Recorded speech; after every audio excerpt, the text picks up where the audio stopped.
नारायणे येदसे चरित्र केले नारायणे रांगता गोधडी राखिताई माझी वाणी तुझी वर्णी गुणनाम ऐसे देई प्रेम काही काळा हे सोंग सारिले या रूपे आनंदे पुढेही बहुत करणे आहे माझी वाणी तुझे वर्णी गुणनाम ऐसे दे प्रेम काही काळा आहे तुका म्हणे धर्म संस्थापने केला नारायणे अवतार माझी वाणी तुझे वर्णी गुणनाम ऐसे दे प्रेम काही काळा विठ्ठल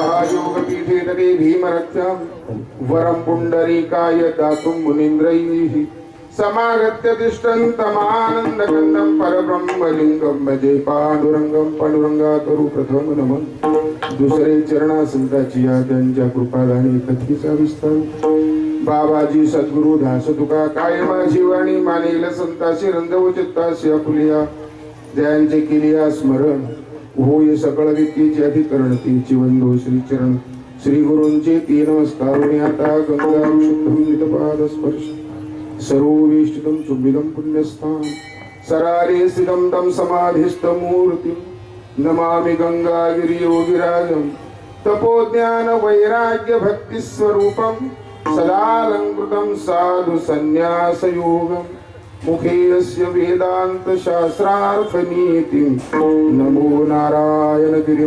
ब्रह्मस्वरूप श्री संताची माताची श्री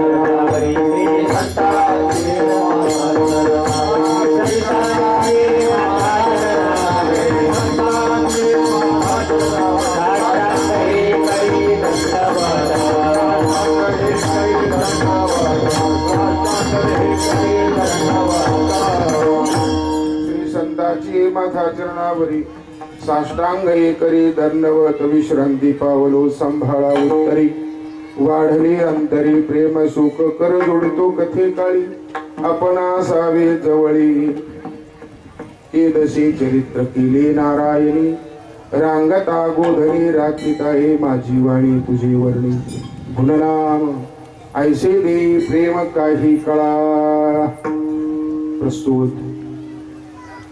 भगवान परमात्मेच्या सद्गुरूच्या आणि जनता जनार्दनाच्या भगवान वीरभद्राच्या सेवेकरिता निवडलेला अभंग बाळक्रीडा प्रकरणातील 4 चरणाचा असा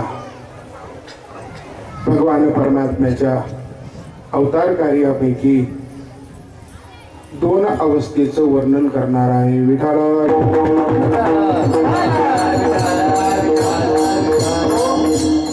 या अभंगावर काही विवेचन करण्यापूर्वी श्री क्षेत्र वांगी बुद्रुक या ठिकाणी भगवान वीरभद्राच्या कलशारोहणाच्या निमित्ताने नूतन मंदिर आणि मंदिराचा कलशारोहण या निमित्ताने राष्ट्रीय कीर्तन महोत्सव अखंड हरिनाम सप्ताह ग्रंथराज ज्ञानेश्वरी पारायण त्याचप्रमाणे महाराष्ट्रभर ज्यांची व्याप्ती आहे परमार्थाची असे सर्व संत वृंद त्यांच्या मुखातून कीर्तन प्रवचन आपण ऐकले त्याचप्रमाणे ज्यांच्या आशीर्वादाने हा सगळा परमार्थाचा कार्यभाग होतो सद्गुरु गुरुवर्य भास्कर गिरजी महाराज श्री क्षेत्र देवगड संस्थान यांचा कृपा आशीर्वाद आपल्या या कार्याला निश्चित आहेच आहे त्याचप्रमाणे ज्यांचं योगदान या कार्यामध्ये परमार्थाच्या रूपाने आहे त्यांची सगळी महाराज मंडळी व त्यामध्ये महंत अर्जुनजी महाराज असतील, त्याचप्रमाणे भागवताचार्यांचे कृष्णाजी महाराज मते असतील, त्याचप्रमाणे हरिभक्तीपरायण मच्छिंद्र महाराज चोरमले असतील, त्याचप्रमाणे यशोदानंद महाराज असतील, त्याचप्रमाणे हरी महाराज असतील, या सगळ्या महात्म्यांच्या पारमार्थिक प्रयत्नातून, त्याचप्रमाणे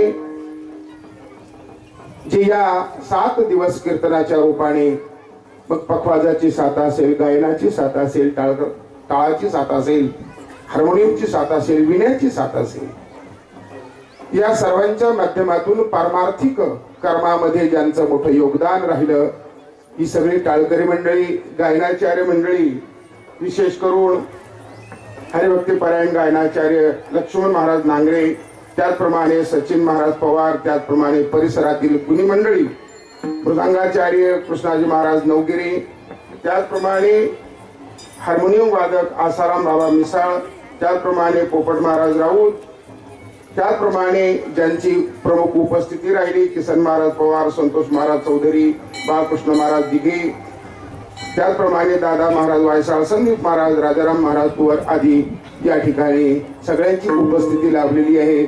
आणि आता याच्यातून ज्यांचं नाव आलं नसेल, सागर महाराज, तेही सुंदर अशा प्रकारच्या मृदंगाच्या साथीला आज या ठिकाणी उपस्थित आहेत. त्याचप्रमाणे ज्या महात्म्याचं नाव या ठिकाणी आलेलं नसेल, ते घेतलं मी नाव महाराज बाबांचं, राजाराम महाराज तुवार या ठिकाणी, बाबांना मग पुढे या म्हटलं, मला थोडीशी मदत होईल, कारण मग आता बोलणारच आहे मी. तेव्हा अशी सगळी महात्मे मंडळी त्यांच्या पहिलं पायावर नतमस्तक होऊन आमच्या वारकरी संप्रदायाचा सद्गुरू जोग महाराजांच्या परंपरेचा हा एक मोठा वारसा आहे. आणि ही एक मोठी परंपरा आहे परमार्थामध्ये. थोरा मोठ्यांच्या भेटी येणकेन प्रकारेनं झाल्या का पहिलं दर्शन घ्यावं मोठ्यांचं, ही सद्गुरू जोग महाराज संस्थेची परंपरा. अशा प्रकारचे आळंदी पंढरीची ही परंपरा आहे, वारकऱ्याची परंपरा आहे. आणि या अर्थानं जे महात्मे ज्यांचं नामोल्लेख माझ्याकडून राहिला असेल त्यांना माझा दंडवत आहे. विशेष करून टाळकरी मंडळी आणि हा अपार समुद्रासारखा समाज या ठिकाणी, माता भगिनी आणि पुरुष वर्ग, आपण सर्वच हा परिसर सद्गुरू किसनगिरी बाबा आणि शांतीब्रह्म गुरुवर्य भास्करगिरी बाबा यांच्या कृपा आशीर्वादाने परिपूर्ण अशा प्रकारचा आहे. आज खरोखर बाबांचंच आपल्याला अमृत वचन ऐकायचं होतं, परंतु मला कळत नाही कसं अचानक हा दगड कुठून उभा राहिला. विठ्ठल विठ्ठल, त्यानिमित्ताने मलाही काही ऐकायला भेटलं असतं, बाबांचं दर्शन झालं असतं, परंतु काही अपरिहार्य कारणास्तव बाबा येऊ शकले नाही. पण जी पाचर घातली ती पाचर एवढी काही खास नाहीये. आता पाचरी खाली काही माल टाकावा लागेल, कळलं ना माझी भाषा. पाचर थोडी लहान झाली तर पाचरी खाली माल टाकून पाचरीची जागा बरोबर करायची आहे. आणि हे सगळं आपलं काम आहे, आमच्या महाराज मंडळीचं आणि आपलं श्रोत्र वर्गाचं काम आहे. आणि म्हणून खरोखर इथे मोठी मोठी महात्मे 7 दिवस येऊन गेलीत, महाराष्ट्रातले नामवंत कीर्तनकार येऊन गेलीत. आणि मला जेव्हा महाराजांनी कृष्णाजी महाराजांनी काल फोन केला, बाबा म्हणले असं अशी परिस्थिती आहे, म्हटलं माझा कसं कुणीकडून काय, याला भगवान विरोबाचा आशीर्वाद समजायचा.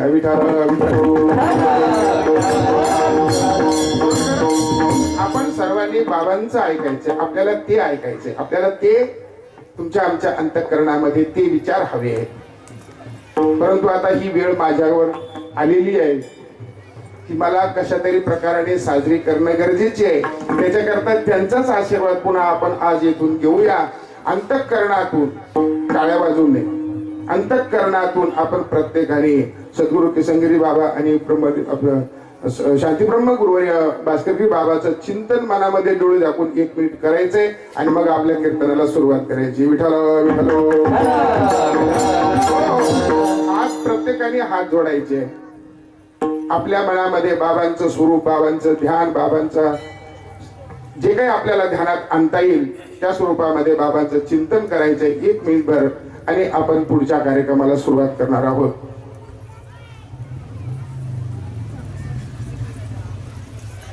पुंडलिक वरदान श्री गोपाल कृष्ण भगवान की विठोबा महाराज की. अनेक गेली 7 दिवस या ठिकाणी महात्म्यांच्या मुखातून आपण ऐकले.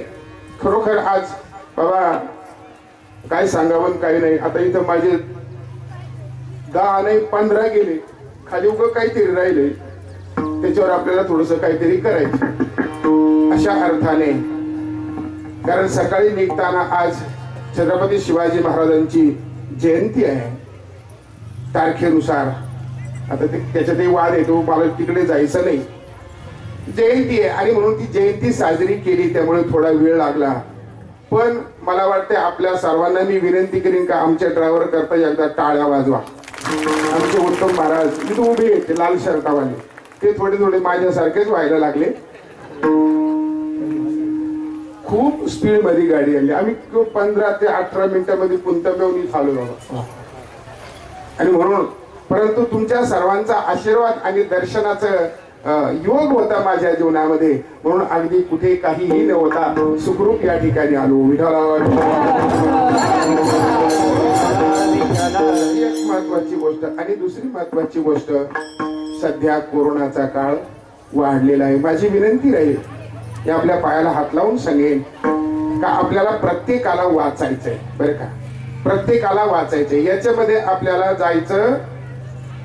कोणी हो म्हणतात काय म्हणून तेच पाहत होतो, कोणीच नाही हो म्हणणार.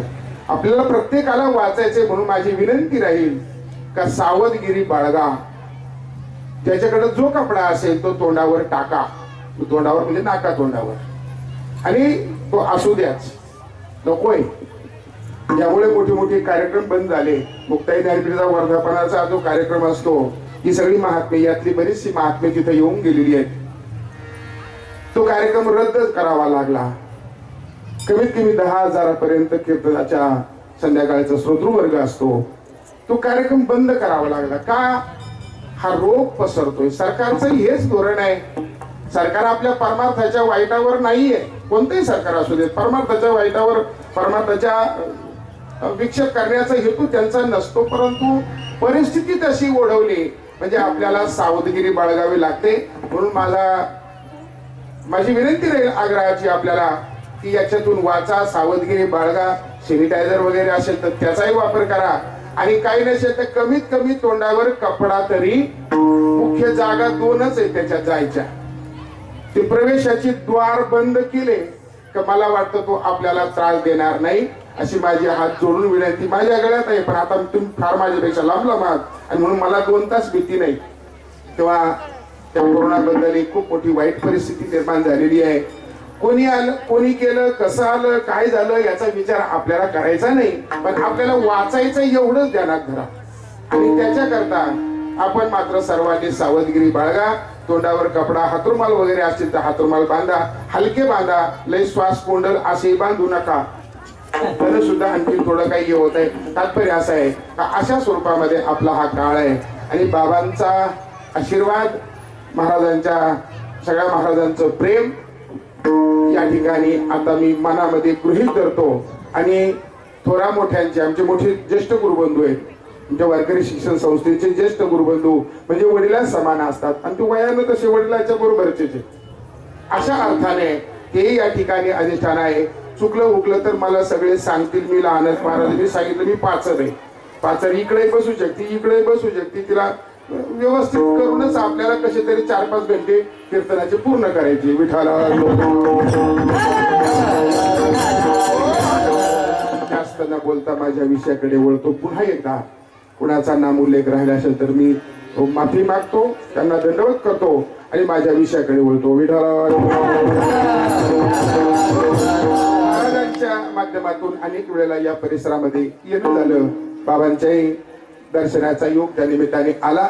आज पुन्हा आपल्या या वांगी गावचा एक मोठा आनंद उत्सव या ठिकाणी साजरा होतोय.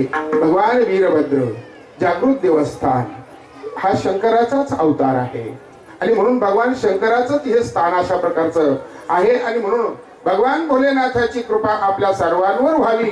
विशेष करून मी विनंती करीन देवाला, का देवा हा रोग हा कायमचा जाऊ दे, अगदी मांडी घालून जाऊ दे, मांडी घालून जाऊ दे, काही अजिबात राहू देऊ नको त्याला. आणि आमची ही जनदुनिया अगदी अगदी आता 71 पर्यंत येणार, जे जे दिसेल ते येणार विडाला. अशा प्रकारे आपण भगवान वीरभद्राला विनंती करूया, विरोबा महाराजांना विनंती करूया. आमच्या गावावर जे आलेलं हे सावट आहे, आमच्या राज्यावर आलेलं, आमच्या देशावर आलेलं हे सावट आहे, हे सावट जाऊ दे आणि पुन्हा पुढच्या परमार्थाच्या करता आम्हाला सशक्त बनव. याच्याही पेक्षा चांगल्या स्वरूपानं आणि भक्तिमय वातावरणामध्ये आमचा परमार्थ असाच चालू राहू दे, त्यामुळे आम्हाला जीवनात समाधान मिळेल. विठ्ठला अभंग जगद्गुरु श्री संत तुकाराम महाराजांचा आहे. भगवान परमात्म्याच्या बाललीलेचं वर्णन करणारा आहे. आजच्या दिवशी प्रामुख्याने तोच गायचा असतो. त्या स्वरूपाचा विचार आपल्या पुढे ठेवण्याकरता थोडा वेळ जगद्गुरु श्री संत तुकाराम महाराज भगवान परमात्म्याचं अवतार कार्य सांगतात. भगवान परमात्म्याचं अवतार कार्य हे अमर्याद आहे. त्याच्या कार्याला कुठल्याही गोष्टीची सीमा नाही. त्याचं कार्य तो करत असताना त्याला अवस्थेचा प्रतिबंध नाही. देवाच्या कामाला अवस्थेचा प्रतिबंध नाही. त्याचे कार्य अमाप आहेत, अनंत आहेत. विशेष करून भगवान परमात्म्याने त्याची 3 प्रकार पाडलेले आहेत. यदा यदा हि धर्मस्य ग्लानिर्भवति, हे भारत यदा यदा धर्मस्य ग्लानिः भवति अधर्मस्य अभ्युत्थानं भवति. 2 काम या ठिकाणी सांगितले. धर्माचा ह्रास होतो आणि अधर्म वाढतो. अशा वेळेला मला अवतार घ्यावा लागतो आणि अवतार घेतल्यानंतर भगवान परमात्मा काय करतो? परित्राणाय साधूनां विनाशाय च दुष्कृतां धर्म संस्थापनार्थाय. हे 3 काम महत्वाचे. साधूनां परित्राणाय, साधूंचं रक्षण करण्याकरता. दुष्कृतां विनाशाय, दुष्कृतांचा, वाईटांचा, दुष्ट लोकांचा नाश करण्याकरता. त्याचप्रमाणे धर्माची संस्थापना करण्याकरता भगवान परमात्म्याचा अवतार होत असतो. आणि तो अवतार झाला म्हणजे भगवान परमात्मा आपल्या कार्याचा प्रारंभ करतो आणि मग त्या पूर्ण अवतारामध्ये भगवान परमात्म्याने वेगळे वेगळे कार्य केलेले आहेत. धर्माच्याच संदर्भामध्ये मग वेगळे वेगळे कार्य करत असताना साधू संतांनी प्रामुख्याने भक्तिमय वातावरणाकरता, सुख प्राप्त होण्याकरता, आनंद प्राप्त होण्याकरता, विशेष करून म्हटले पुढच्या चरित्राचा उच्चार करण्यापेक्षा बालपणच्या चरित्राचा उच्चार आजच्या दिवसाला प्रमुख अशा प्रकारचं सांगितलंय. याचं कारण काय? पुढच्या चरित्रामध्ये काही माणसाच्या बुद्धीमुळे त्याच्यामध्ये संशयाधिकांची जागा आहे. कसं काय परमात्म्याने असं केलं, कसं काय परमात्म्याने पांडवाचा पक्ष घेतला, कौरवांना मारलं, वगैरे वगैरे अनेक अशा प्रकारची मतमतांतर होतात. आणि म्हणून ते चरित्र जे आहे पूर्णतः आनंद सुख देणार नाहीये. आणि म्हणून केवळ आणि केवळ सुखाचा आनंद ज्याच्यामध्ये होतो तो प्रसंग महाराज म्हणतात फक्त तेवढंच अशा प्रकारचं काय करायचंय, त्याचाच उच्चार करायचा आहे. चरित्र देव उच्चारावे केले देवे गोकुळे. गोकुळामध्ये जे चरित्र केलं ते चरित्र आपण नेहमी त्याचा उच्चार करायचा आहे. याचं कारण ते चरित्र बालपणचं चरित्र आहे. त्या चरित्रामध्ये निर्लेप अशा प्रकारचा भाव आहे आणि ते चरित्र देवाचं असल्यामुळे त्यामुळे आम्हाला पुण्य मिळणार आहे. आपलं अंतःकरण पवित्र होणार आहे, आपले दोष जाणार आहेत आणि आपल्याला सुखाचा आनंद मिळणार आहे. विठोबा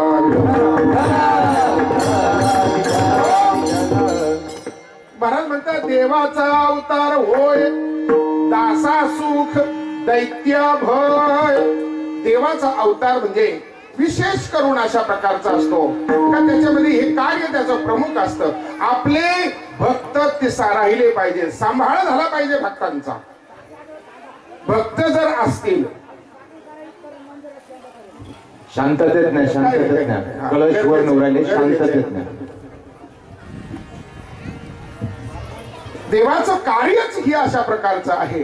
आणि म्हणून देवाच्या कार्यामध्ये आपल्या पहिल्या भक्तांना सुख देण्याचं कार्य आहे. कारण भक्त असतील तर धर्म टिकेल. भक्त जर नसेल, धर्माचं पालन करणारे माणसं जर नसतील तर धर्म कशाच्या आधारावर राहणार आहे. धर्म एक अशी वस्तू आहे ती आश्रयीच्या स्थानावर राहते, त्याला आश्रय लागतो. धर्माचा आश्रय जे सांभाळतात, धर्माला आश्रय जे देतात ते महाराज त्याच निमित्ताने धर्म अशा प्रकारचा राहतो. महत्वाची गोष्ट आहे. तुमच्या आमच्या रूपानं धर्म राहतो, साधू संतांच्या रूपानं धर्म राहतो. धर्माला हे आपण धर्मच आहोत. आपल्या अंगावरचे कपडे असतील, आपल्या शरीरावरचे आणखीन अवयव असतील, अलंकार असतील, या सगळ्या गोष्टी तुमच्या आमच्या धर्माच्या आहेत. पांढरी टोपी घातली, नेहरू शर्ट घातला, कपाळाला गंध लावला, गळ्यामध्ये पवित्र तुळशीची माळ घातली, धोतर घातलं, म्हणजे आपण त्याला काय समजतो? वारकरी. त्याला हिंदू धर्माचं तत्व किंवा सनातन धर्माची तत्व त्याच्या जवळ आहेत. बाह्यांगाने का होईना दिसतात आणि म्हणून तो सनातनी आहे असं मानलं जातं. म्हणून धर्म धारण करणारा कुणीतरी असावा लागतो. या हेतूने पहिलं भक्तांचं रक्षण. भक्त राखे पायापाशी दुर्जनाची संहारी, दुर्जनाची संहारी, दुर्जनाची संहारी. भक्त राखे पायापाशी दुर्जनाची संहारी, दुर्जनाची संहारी, दुर्जनाची संहारी.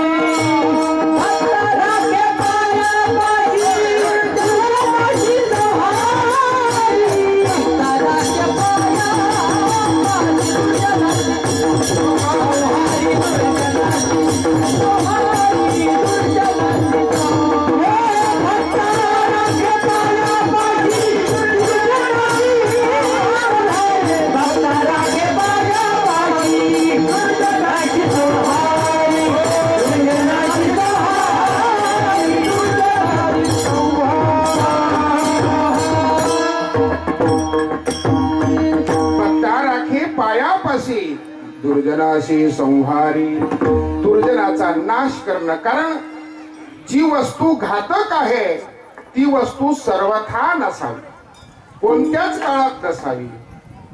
काटा हा कोणत्याच काळात नसावा. काटा भूतकाळातही काटा टोचेलच, वर्तमान काळातही काटा टोचेलच. आणि काट्याला लय चांगलं म्हणून खिशात ठेवलं तर काही करीन? गुदगुल्या टोचेलच. त्याचा धर्म अशा प्रकारचा आहे. आपण अनेक वेळा ऐकतो, विंचवाला हातावर घेतलं तरी नांगी, विंचवावर मांडी ठेवली तरी नांगी. तो कसाही जरी त्याला चोंबाळलं तरी तो नांगीच मारणार. म्हणून दुष्ट तिन्ही काळामध्ये नसावा. आणि संत वा धर्म धारण करणारे जे लोक आहेत हे तिन्ही काळामध्ये असावेत. म्हणून पहिलं साधूचं रक्षण आहे. भक्ता राखे पायापाशी पहिलं आहे. याचा क्रमवारी असा उलटा नाही केलेला. अगोदर दुष्ट संहार करायचे मग भक्ताचं राखण करायचं नाही. अगोदर भक्ताचं राखण करायचं. चांगली माणसं समाजामध्ये असणं गरजेचं आहे. ती असावी, ती राहिली पाहिजे. याच्याकरता भगवान परमात्मा आपल्या जीवनामध्ये हे पहिलं काम करतो. आणि हे महत्वाचं अशा प्रकारचं आहे.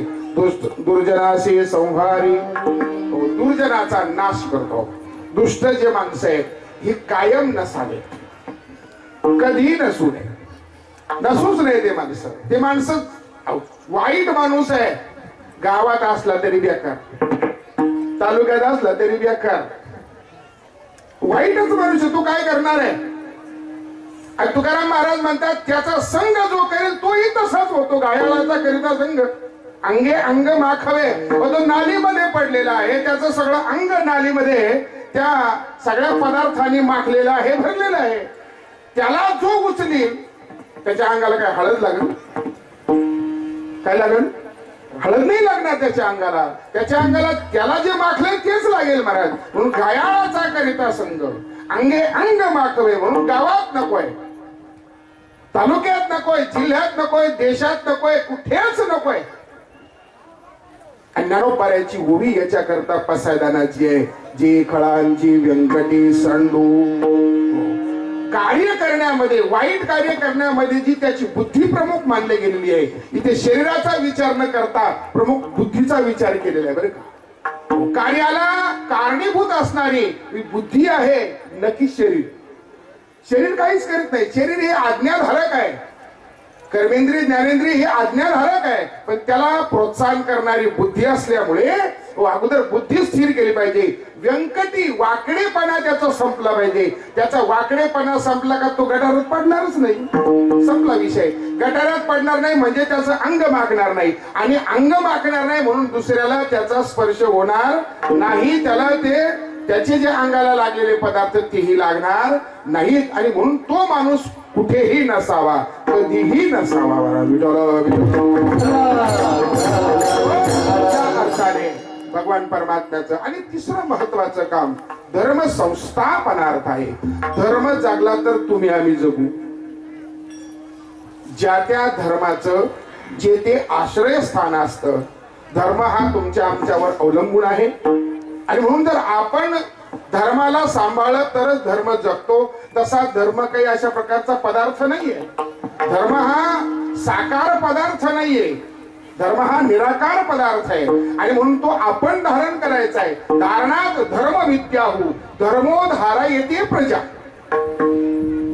प्रजा धर्मो धारा येते. हे तुम्ही आम्ही प्रजा धर्माला धारण करतो, आणि म्हणून त्यामुळे धर्म टिकतो, धर्म राहतो. तो धर्म जागृत राहावा, आणि धर्म राहिला का धर्माची तत्व सांभाळली जातात. धर्माची तत्व सांभाळली जातात. आता जशी आपण सर्व माळकरी म्हणजे आध्यात्मिक मंडळी आहात, धार्मिक मंडळी आहात. हा तो धर्म, धार्मिक शब्दाचा अर्थ धर्म ज्याने सांभाळला तो धार्मिक, सरळ सरळ अर्थ आहे. जो धर्म सांभाळतो, जो धर्माचं पालन करतो तो धार्मिक अशा प्रकारचा आहे. आणि म्हणून हा धर्म टिकण्याकरता तिसरा महत्वाचा मुद्दा भगवान परमात्म्याच्या अवताराचा आहे. या 3 गोष्टी करण्याकरता भगवान परमात्मा आपल्या अवतार कार्यामध्ये उलटे पालटे उद्योग तो करतो, करताना दिसतो. त्याला त्या उलट्या पालट्या उद्योगात काही फरक पडत नाही. त्याची शपथ मोडली म्हणजे काही त्याला पाप लागेल? त्याला पाप पुण्य याच्या पलीकडचा तो असल्यामुळे त्याला या कर्माचं काही नाही. त्यामुळे आपला धर्म टिकून राहिला पाहिजे, आपल्याला जीवन चांगलं जगता आला पाहिजे, आपल्याकडून धर्माचं पालन झालं पाहिजे. हा त्याच्यातला महत्वाचा भाग आहे. विठाला स्पष्ट सांगितलं, धर्म रक्षा वया अवतार घेशी, आणि आपुल्या पळीशी भक्त जना. आपल्या भक्त जनाला तो सांभाळतो, त्यांचं पालन पोषण करतो. हे भगवंताचं कार्य आहे. तेच भगवंताचं कार्य संतही करतात. फरक एवढाच आहे, देवाशी अवतार आणि भक्ताशी संसार. दोहेचा विचार एक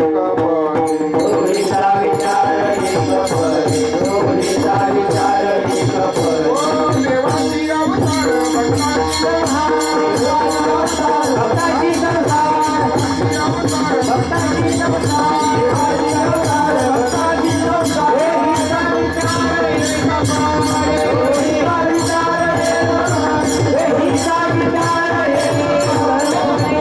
देव आणि संत या जगामध्ये संतांचा अवतार होतो तो त्याच्या करताच होतो महाराज. संतांच्या अवताराचं कार्य अवतार तुम्हा धरा या कारण उद्धराया जन एक, जडजीव उद्धराया 2, वाढावया सुख, वाढावया भक्ती, वाढावया भाव, वाढावया कुळाचार, वाढावया विठोबाचे नाम. याच्याकरता अवतार तुम्हा धरा या कारण हे संतांचं कार्य आहे. आणि हे कार्य करत असताना भगवान परमात्म्याच्या या कार्यामध्ये विशेष करून बालपंच कार्य हे विशिष्ट आहे, विशेष आहे. आणि म्हणून तुकाराम महाराजांनी सर्व संतांनी वारकरी संप्रदायाला प्रमुख अशा प्रकारची दिशा दिली का चरित्र उच्चारायचंय ते बालपंचच उच्चारायचे. आणि म्हणून भगवान परमात्म्याच्या चरित्रापैकी आजचा जो विषय महत्वाचा आहे तो विषय बालपणचा आहे. आणि बालपंच चरित्रामध्ये भगवान परमात्म्यांनी काय काय केलं या सगळ्या गोष्टीचा उल्लेख, याचा उच्चार, याचा विचार तुमच्या आमच्या जीवनामध्ये असणं गरजेचं आहे. त्यामुळे मन वाणी अंतःकरण पवित्र होऊन तुमचं आमचं जीवन धन्य होईल.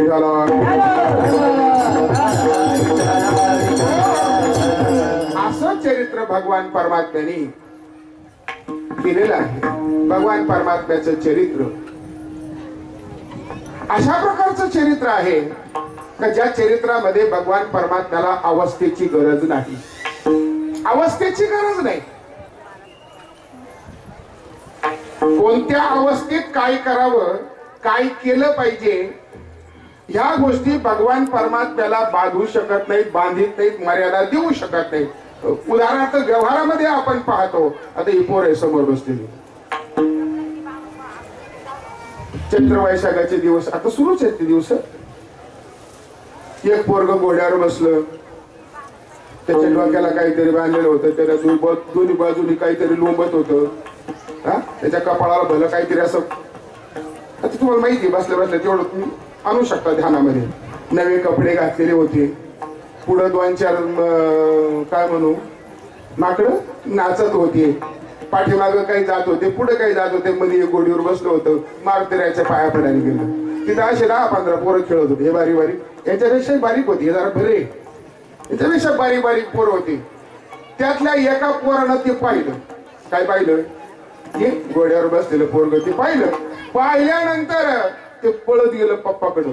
पप्पा पप्पा पप्पा पप्पा मला घोड्यावर बसायचं, मला घोड्यावर बसायचं, मला घोड्यावर बसायचं, आत्ताच घोड्यावर बसायचं. पप्पा म्हणे थांब, तू अजून घोड्यावर बसायच्या लायकीचा. घोड्यावर पप्पा बसवणार नाही का? नाही. आता हे तुम्ही सांगू शकता, घोड्यावर त्याचा पप्पा त्याला बसवणार का नाही बसवणार? बसवणार, पण त्याची वेळ आल्यावर. पुंडलिका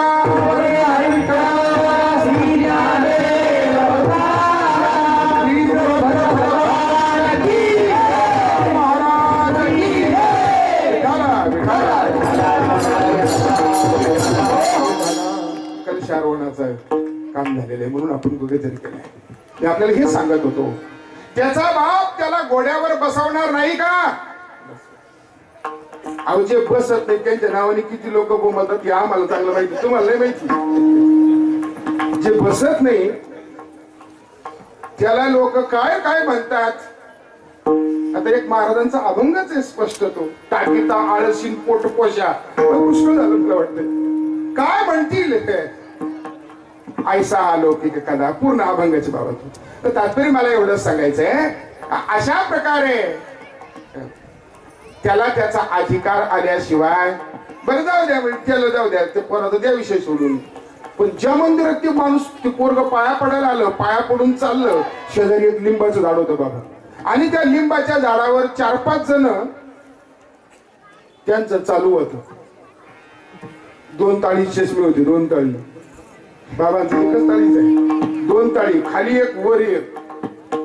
आणि ते असे सगळे असं हातामध्ये काहीतरी धरलेलं होतं त्यांच्या, आणि ते एक एक धरून असं खाली आपटीत होते. तुम्हाला नाही कळणार म्हणे, आमच्या तिकडचं आहे ते. 5-6 जण होते, त्यातलं एक 90चं होतं, 90च्या जवळजवळ गेलेलं. नाक मुख गळू लागले, लाळ आणि शिंबूड, स्वाना परी गती झाली हवी. अशा अवस्थेतलं होतं, अशा अवस्थेतलं होतं ते शेजारच्याला म्हणतं. बरं का बाप्पाजी महाराज, बरं का, मला वाटतं मीही मारुतीच्या पाया पडायला जाऊ, मला वाटतं मीही मारुतीच्या पाया पडायला जाऊ. कळलं तुम्हाला? तू मारुतीच्या पाया पडला नाही, तू पात्र्याकडे निघ. तुझी पात्र्याकडे निघायची लायकी झाली. आता तुझी मारुतीच्या पाया पडण्याकडे लायकी तुझी राहिलेली. आता मारुतीच्या पाया पडायला जाऊच नाही का? जावं महाराज. ज्याची वेळ योग्य आली, ज्याला योग्य वेळ मिळाली, ज्याचा नंबर लागला. तुमचा लागला, चांगली गोष्ट आहे, लवकर लागला. नंबर लागला, त्याने आनंदाने मारुतीरायाचे उपकार मानावेत. मारुतीरायाला असं सांगू नये, हे बघ गेलो एकदा साप्त्याच्या निमित्ताने गेलो, पण कामच करून आलो. नंबर लागला. नंबर लागणं महत्वाचं. मला महत्वाचं सांगायचं एवढंच का तुम्हा आम्हाला प्रत्येक कार्याकरता आपली लिमिट ठरलेली आहे, आपली वेळ ठरलेली आहे. आपल्या वेळेमध्ये आपल्याला असं काही करता येत, पण भगवान परमात्म्याच्या बाबतीमध्ये जर आपण पाहिलं चरित्र, जर आपण पाहिलं भगवान परमात्म्याचं, एक एक गोष्ट अशा प्रकारची आहे का भगवान परमात्म्याला कधी शोभत नाही. त्याला आपण एक पोरगी द्यायला मगाशी त्याचा पप्पा नकार दिला, पण त्याच वयातले भगवान परमात्मा बायका किती 16,108 8 पट राण्या 16,000. त्या कुठून आल्या कशाला, पण सगळ्याला सांभाळायची ताकद बाबाची. आणि वय किती, वयला ना 5-7 4-5 वर्षाचं 8 वर्षाचं समजा. याचा अर्थ त्याला अवस्थेची गरज नाही. कार्य करण्याकरता परमात्म्याला अवस्थेची गरज नाही महाराज. आणि म्हणून भगवान परमात्म्याच्या चरित्रामध्ये विशेष विशेष अशा प्रकारचं कार्य कसं करू शकतो हा. बाळपणी रिठा रगडीला दाढे, बाळपणी रिठा रगडीला दाढे, माळी रे गाढे कागवा, माळी रे गाढे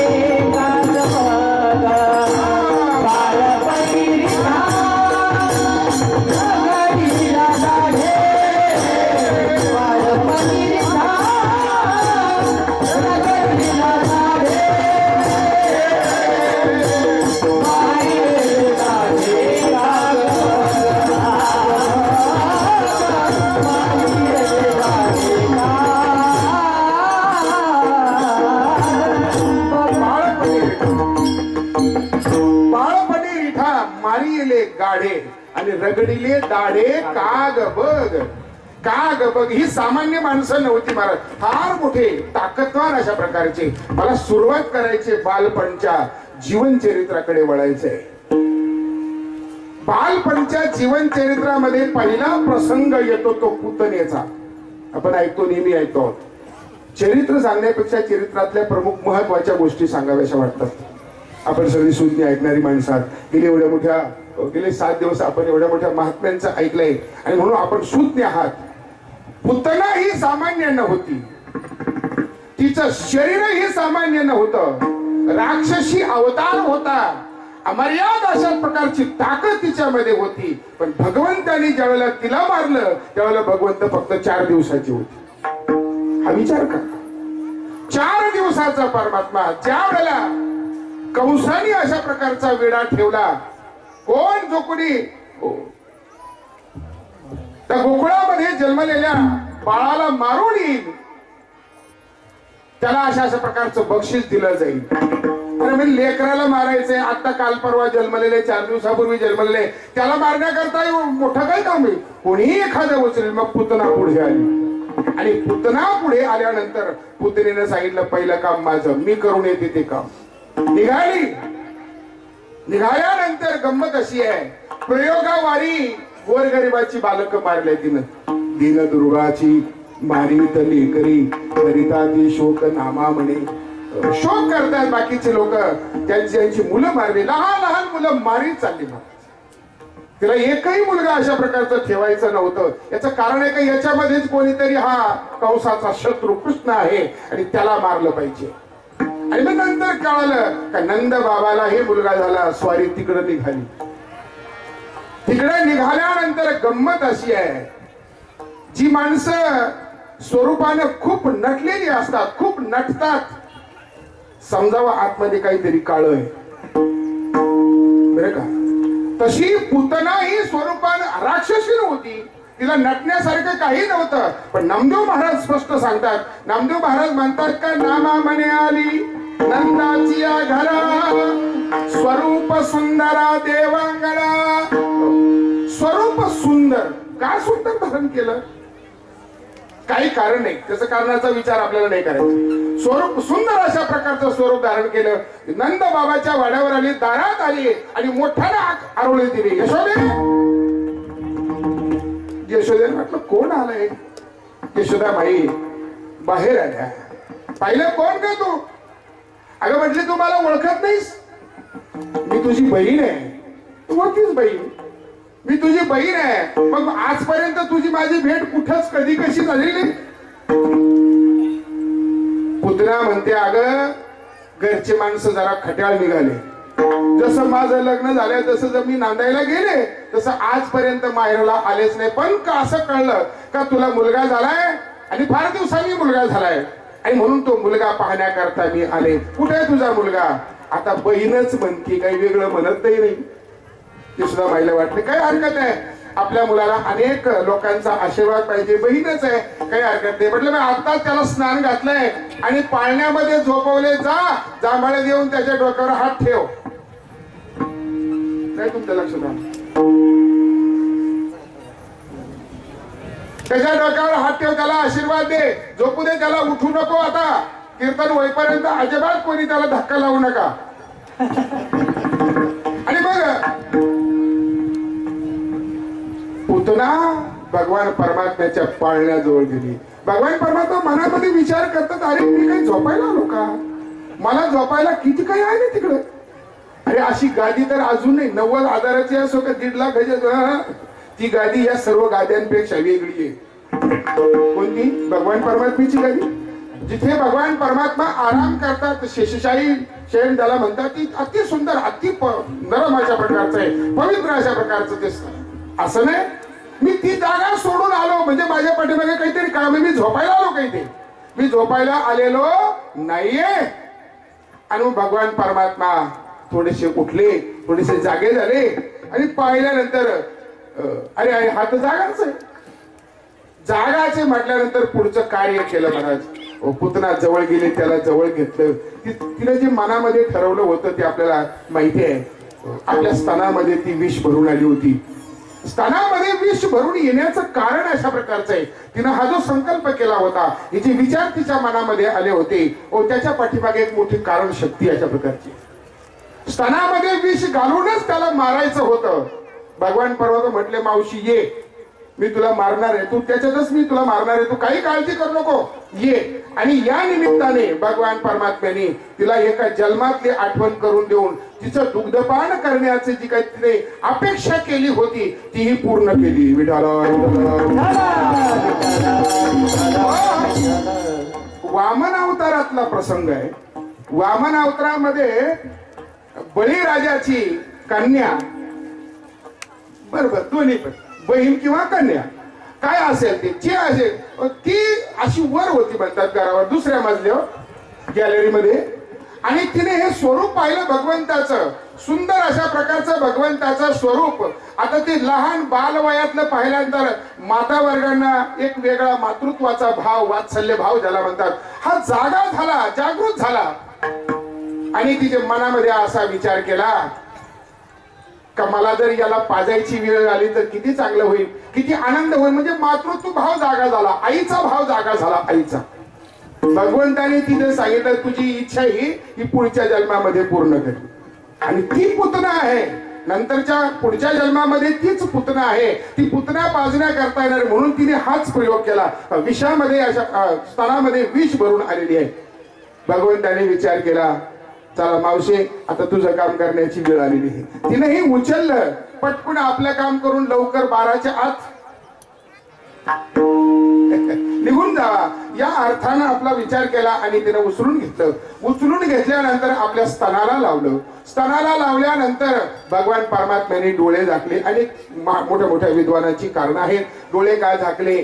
जगामध्ये महत्वाचं कारण, ज्या मातृशक्तीमध्ये एवढी मोठी ताकद आहे, ज्या मातृशक्तीला सगळं जग नतमस्तक आहे, ज्या मातृशक्तीवरच संपूर्ण जीवाचं पालन पोषण होतं, त्या जागेवर त्या स्थानामध्ये ही विष भरून आलेली आहे. म्हणून ही स्त्री काही चांगली नाहीये, ही मातृत्वाला कलंक आहे, ही स्त्री जातीला कलंक आहे, ही स्त्री धर्माला कलंक आहे, अशी आई नसावी.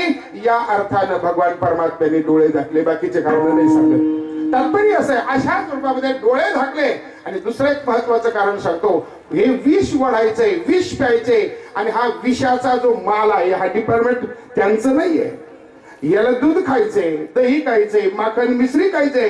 हे विष कशाला पिल? ज्या माणसाला चांगलं चांगलं प्यायचे ते दारू पितील का? दूध प्यावं माणसाने. आणखीन काय चांगले पदार्थ प्यावे, दारू पिऊ नये. दारू पिणे हे आपलं चांगल्या माणसाचं काम नाहीये. आणि म्हणून महत्वाची गोष्ट भगवान परमात्म्याने सांगितलं, काही हरकत नाही. आणि भोले बाबाचं ध्यान केलं, भोले बाबाचं ध्यान केलं. बाबा हा तुमच्या डिपार्टमेंटचा माल चुकून पत्ता चुकीचा झाल्यामुळे आमच्याकडे आलाय, हा तुमचा तुम्ही सांभाळा म्हणून डोळे झाकले. विठाला अशा प्रकारे सुरुवात केली महाराज. विष ओढलं, भगवान परमात्म्याकडे सप्लाय केलं भोले बाबाकडे. नंतर रक्त ओढलं, पंच प्राण ओढायला लागले. त्यावेळेला भगवान परमात्मा ती पुतना म्हणते भगवान परमात्म्याला, मुंच मुंच सोड सोड बाबा, सोडून दे आता. भगवंताने जाईल मावशे हे बघ, मी पहिलं धरीत नाही आणि धरलं तर पुन्हा सोडित नाही, हा माझा स्वभाव आहे. मी कोणाला धरीत नाही. ज्याला ज्याला त्यांनी धरलं त्याला त्याला आयुष्यभर जांभळा देऊन त्यांनी सोडलंच नाही, अजिबात सोडलं नाही. आयुष्यभर सांभाळत येतं, पिढ्यान पिढ्या आजही सांभाळतोय महाराज तो. विठाला अशा प्रकारे पुतना कंटक मुक्त केली, पुतनेला मारलं. पुतना ज्यावेळेला मेली असं म्हणतात 4 योजन तिचं शरीर पडलं होतं स्वर धरून.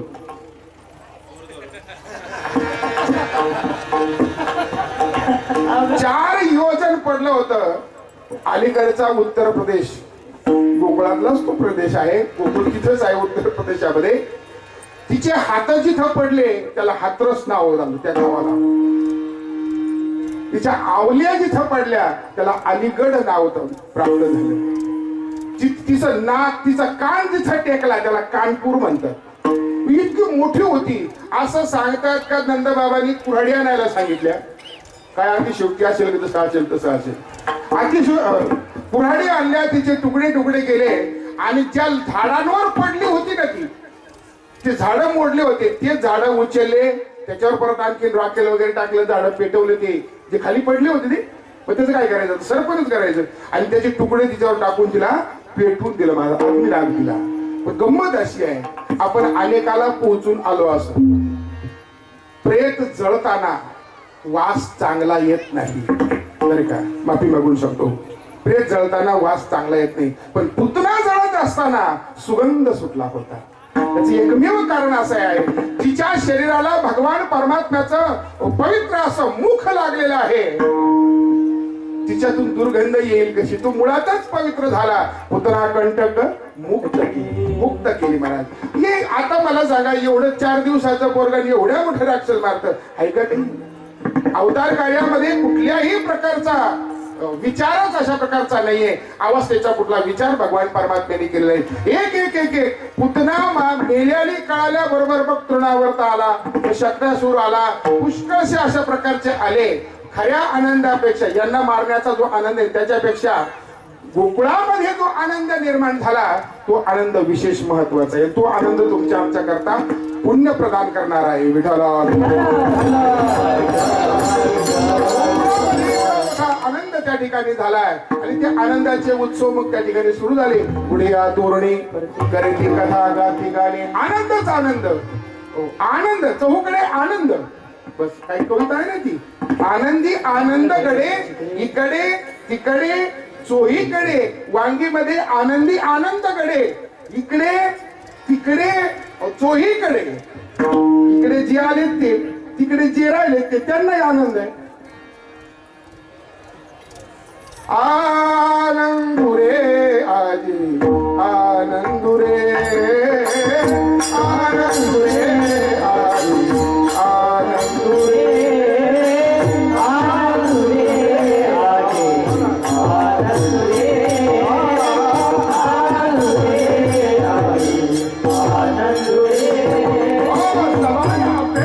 अवघा परमानंदुरे. आनंदच आनंद आहे, आनंदच आनंद अशा प्रकारचा आहे. आणि म्हणून भगवान परमात्म्याच्या अवताराचा आनंद. आता गंमत आहे, देव अवताराला आले म्हणजे भक्ताला सुख मिळणार. आणि म्हणून त्या गोकुळामध्ये वेगळ्या वेगळ्या प्रकारचे भक्त होते, वेगवेगळ्या प्रकारचे भक्त होते. गवळणीमध्ये अनेक प्रकार, तशा भागवतामध्ये 9 प्रकारच्या गवळणी सांगितल्या, वेगळ्या वेगळ्या स्वरूपाच्या. प्रामुख्याने तुकाराम महाराजांनी 3 प्रकारच्या सांगितल्या, कोणी सुना, कोणी लेकी, कोणी एकी स्वतंत्र. आता इथे भागवतकार आहेत, रामायणकार आहेत, महात्मे, अनेक महात्मे आहेत. हो, मला जरा बोलताना जपूनच बोललं पाहिजे. विठाला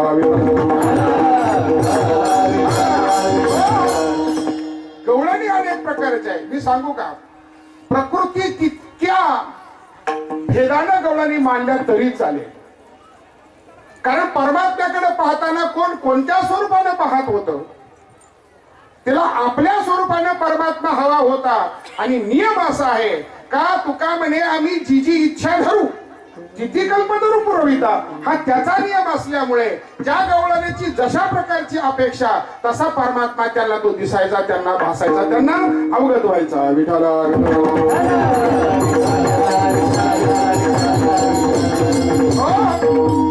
आडवं येत आडवं येत एकदम. विठाला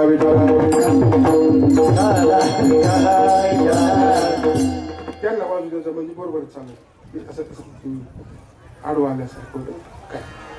आणि म्हणून अशा प्रकारे भगवान परमात्मा गोकुळामध्ये आनंदच आनंद, आनंदच आनंद. आणि आनंद आहे एका बाजूला, गवळणीला वेगळ्या वेगळ्या स्वरूपामध्ये आनंद आहे. आता गवळणीच्या 3 प्रकारामध्ये कोणी सुना, कोणी लेकी, कोणी एकी स्वतंत्र. सुनांचा आनंद वेगळा, मुलींचा आनंद वेगळा आणि सासवांचा आनंद वेगळा. सासवा ज्ञानपर, सुना कर्मपर आणि मुली उपासनापर. ज्याच्यामध्ये पूर्णतः पराधीनता असते, पूर्ण दुसऱ्याच्या ताब्यात असतं जीवन, तिला सून म्हणतात. जिच्यामध्ये ज्या कर्मामध्ये पूर्णतः स्वातंत्र्य असतं तिला सासू म्हणतात. आणि ज्या कर्मामध्ये काही अंशात पराधीन, काही अंशात स्वातंत्र्य, तिला मुली म्हणतात किंवा कन्या म्हणतात. असे 3 प्रकार त्याच्यामध्ये आहेत. ज्ञानामध्ये जीव स्वतंत्र आहे, ज्ञानामध्ये जीव स्वतंत्र आहे. सासूला कोणाला विचारावं लागत, सासू सगळा प्रभाव सासूच्या जवळ असतो. एवढंच नाही तर त्या म्हाताऱ्याला सुद्धा सासू विचारीत. कोणतं म्हातारं? कीर्तनाला निघाल्यानंतर सासू म्हातारी विचारते का म्हाताऱ्याला? नाही विचारित. तिला विचारायची गरज आहे, ती पूर्ण घराची मालकी नाही, मला ताकद आहे, तिची ताकद आहे. आणि म्हणून उलट ती एका बसल्या जाग्यावर सगळ्यांची बटणं फिरवते, जसे तेच फिरवतात ते स्पीकरवाले. कोणाचा वाढवायचा, कोणाचा कमी करायचं. कोण म्हणायला लागलं का गवई म्हणायला लागले का त्यांचा वाढवायचा, महाराजांचा कमी करायचं. सुरू झालं का महाराजांचा वाढवायचा, त्यांचा कमी करायचं. असं ते एकट्या म्हातारीच्या ताब्यात असतं. ए तू आमका कर ग, ए तू तमका कर ग, अगं आटपलं का नाही, अगं काय करता तुम्ही, अगं त्याला आंघोळ घाल, तू शाळेत गेला का, तू आला का, म्हाताऱ्याचं झालं का. म्हातारा सुद्धा ताब्यात घेतली महाराज. सासू पूर्ण स्वातंत्र्य. ज्ञान ही अशा प्रकारची आहे विधी आहे का तिने पूर्ण स्वातंत्र्य येतं. ज्ञानामध्ये पराधीनता नाहीये, ज्ञान स्वातंत्र्य, पूर्ण स्वातंत्र्य आहे. सुना म्हटलं का पूर्ण पराधीन. सुनाला सगळ्यांचंच करावं लागतं. सासूचं करायचंय, सासऱ्याचं करायचंय, देराचं करायचंय, बायाचं करायचंय. ती एक बारीक असती. काय नाव आहे तुझं? येताई. लहान असते ती एवढीशी, तुझ्यासारखी छोटकी. ननंद जी नांदू देत नाही ती. ननंद फार कठीण. ती कोल्हापूरची मिरचीच असती, बारीक काळी मिरची, कठीण असते ती. अशी तिखट असती. तिला काही जरी म्हणलं का मी दादाला सांगा बरं का, मी दादाला सांगा बरं का, ती म्हणते थांब जरा 2-4 वर्ष, तुझा दादा सुद्धा माझ्या पुढे काही करणार नाही. मला पराधीन असते. तिला आवकाव करावं लागतं ननंदला, लहान असते तरी. अर्थात पराधीन जीवन आहे. कर्म करण्यामध्ये जीव पराधीन आहे. कर्माला स्वातंत्र्य नाही. कर्म करण्यामध्ये पराधीन आहे. आता कीर्तनाला आलात, कीर्तन कर्म आहे कीर्तनाचं. आता तुम्ही स्वाधीन नाही आहेत, पराधीन आहात. आपल्या वारकरी संप्रदायाचे थोरा मोठ्या संतांनी घालून दिलेली परंपरा आहे. इथे बसल्यानंतर पुन्हा 4-5 तास उठायचं नाही आपण इथं. अशा प्रकारे एक बंधन आहे आणि ही बंधनं त्या कर्मामध्ये मांडल्या गेलेली आहे. कर्म पराधीन आहे. जिने पराधीन अनिका हाती, दुसऱ्याच्या ताब्यातलं जीवन आहे. स्वातंत्र्य नाहीये तिथे. आणि तिसरा वर्ग जो आहे तो मुलींचा आहे, तो लेकींचा आहे. तो तिसरा वर्ग आहे. त्यामध्ये अशा प्रकारचं उपासना आहेत. त्या उपासना ही काही अंशात स्वतंत्र आहे, काही अंशात परतंत्र आहे. तसं आज एकादशी आहे. आज एकादशी नाहीये, पण आज एकादशी आहे असं समजा. आणि सकाळी टिंबटिंबाने सांगितलं नाही अगोदरच्या 2 दिवसापूर्वी ते म्हटल्याने आता पुढच्या एकादशीपासून आपल्याला एकादशी धरायची. कृष्णा महाराजांनी सांगितलं त्या दिवशी एकादशी करीत जा, एकादशी करीत जा. आता एकादशी धरायची. अगोदरच्या दिवशी जेवताना झालं त्यांनी चतकोर भाकर थाप टाकून जास्त वाढली म्हणजे हे उद्या लवकर भूक लागू नये म्हणून त्या चतकोर भाकर खाल्ली त्यांनी. सकाळी पुन्हा चहा पिताना आठवण दिली बरं का एकादशी बरं का, नाही तर पटकून काही तोंडात टाकशाल तुम्हाला लय वाईट सवय. बर घेतलं ऐकून. बाबा असंच बोलतात ना. आणि चहा घेतला. आता एकादशी आहे, आज एकादशी करायची धरायची. आपल्या काय भाषेमध्ये आपण उपवास ठेवायचा आहे. आता तुम्ही काही अंशामध्ये स्वतंत्र आहात. उपवास करायचा का नाही करायचा तुम्ही ठरवायचा. पण एकदा उपवास करायचा ठरवला इथपर्यंत तुम्ही स्वतंत्र आहे. उपवास करायचा ठरवल्यानंतर तुम्हाला काही खाण्याचा अधिकार नाही. तुम्ही तिथे परतंत्र आहात. म्हणजे काय मानले गेले, जे खऱ्या अर्थाने जे मानलं, एक तर मुळात काहीच खाऊ नये पहिली गोष्ट, पण ते काही चालत नाही सोडून देतो. दुसरं मग फळ खा, दूध घ्या, फळ खा, नाही दुधावर भागत तर फळ खा. ओ काही माणसं म्हटले फळाने काय आपलं भागत नाही, मग खिचडी खा. 1 किलो साबुदाण्याची खिचडी खा, 1 किलो भगरीचा भात खा, 1 किलो पेट खजूर खा, 2 डझन केळं खा, 2 राजगिऱ्याच्या 1 किलोचा शिरा करून खाण्यात तिथे गोळे असतात. ते काय बॉम्ब, हायड्रोजन बॉम्ब, ते बॉम्ब खा 5-25 दिवसभर शेळीवाणी चर. पण एकादशी भाकर खाऊ नको. पराधीनी नाही खाता येणार भाकर. एकादशी धरली ना म्हणजे काही अंशात परतंत्र आणि काही अंशात स्वतंत्र. धरायची का नाही तुम्ही ठरवा. धरल्यानंतर मात्र तुमच्या मनाप्रमाणे चालणार नाही. तसं मुलीला बाहेर जाताना ती काही अंशामध्ये स्वातंत्र्य आहे, पण घरी सांगितल्या विना तिला जाता येत नाहीये. जाता येत नाही तिला. आणि म्हणून ती परतंत्र अशा प्रकारची आहे. तिला सांगूनच जावं लागेल, आई मी इकडे चालले, आई मी तिकडे चालले, आई मी माझ्या मैत्रिणीकडे चालले वगैरे वगैरे. याचा अर्थ असा आहे काही अंशात स्वतंत्र काही अंशात परतंत्र.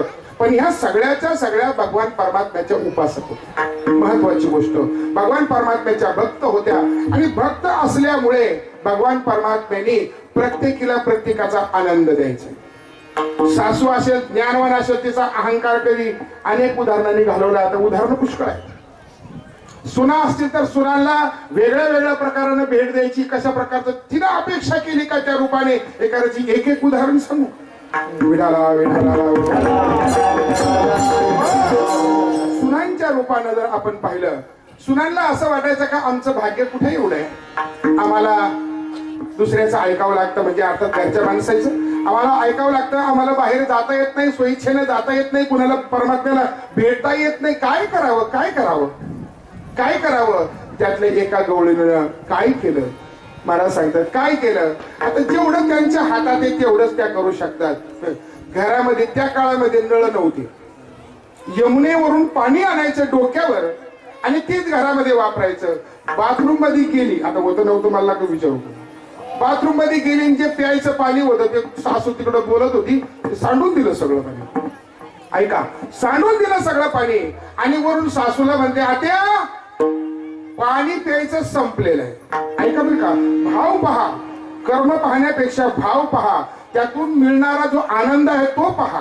तो कसा प्रकारचा आनंद सुनांना मिळवावा लागत होता त्याचं उदाहरण. पाणी नाहीये, अगं मग पाणी नाहीये मला सांगते का जा डोक्यावर हंडा घेऊन जा घेऊन ये. सासू तर सासूच्या पावरनं बोलणार. शेवटी तेवढंच पाहिजे होतं. आज्ञा मिळाली, घागर डोक्यावर घेतली, हंडा डोक्यावर काय असेल तो घेतला आणि निघाली. आता गंमत अशी आहे, जायला यमुनेपर्यंत 5 मिनिटं लागतात. तुम्ही बारकाव्याने ध्यानात आणा. 5 मिनिटं जायला लागतात. पावल उचलून टाकले, स्पीड वाढवली, गती वाढवली. गती वाढवल्यानंतर तिथले 2 मिनिटं वाचवले. जिथं 5 मिनिटं लागतात ती 3 मिनिटात गेली. किती मिनिटं शिल्लक राहिले, 2 मिनिटं शिल्लक राहिले. आणि पुन्हा आणखीन येतानाचे 2 मिनिटं तिथं वाचवले. तिच्याकडे किती मिनिटं झाले, 4 मिनिटं तिच्याकडे झाले. 4 मिनिटं परमात्म्याशी संवाद केला आणि पुन्हा सासूला पाणी घेऊन ती पुन्हा घरी आली. महाराजांनी इतका बारकावा पाहिला आमच्या साधू संतांनी. भरला ओलंडोणी रिता करी, भरला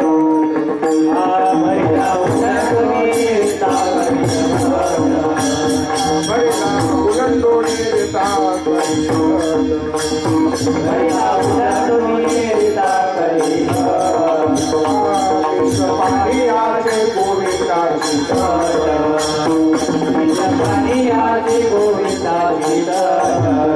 चाले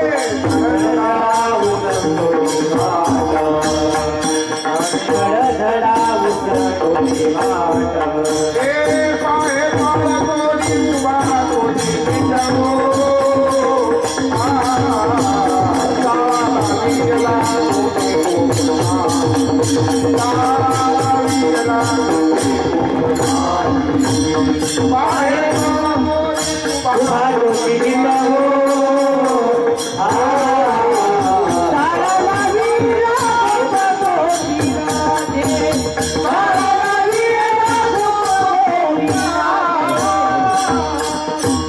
पहिला उलंडोनी ताकानी चाले झडझडा ओसंतोनी ज्याचं पाठ नाही ना चाले झडझडा उसातोनी वाट त्याला वाटलं ऊस असेल पाऊलवाट असेल मधून उसातोनी वाट हे अर्धवट पाठांतराचं नाही बाबा लय अवघड आहे एका भजनाला होतो मी पक्कजवळ त्या काळाची गोष्ट भजने भजन करायचे एक भजने माझ्या शेजारी जवळ बसलेला होता म्हातारा माणूस होता आपण गावठी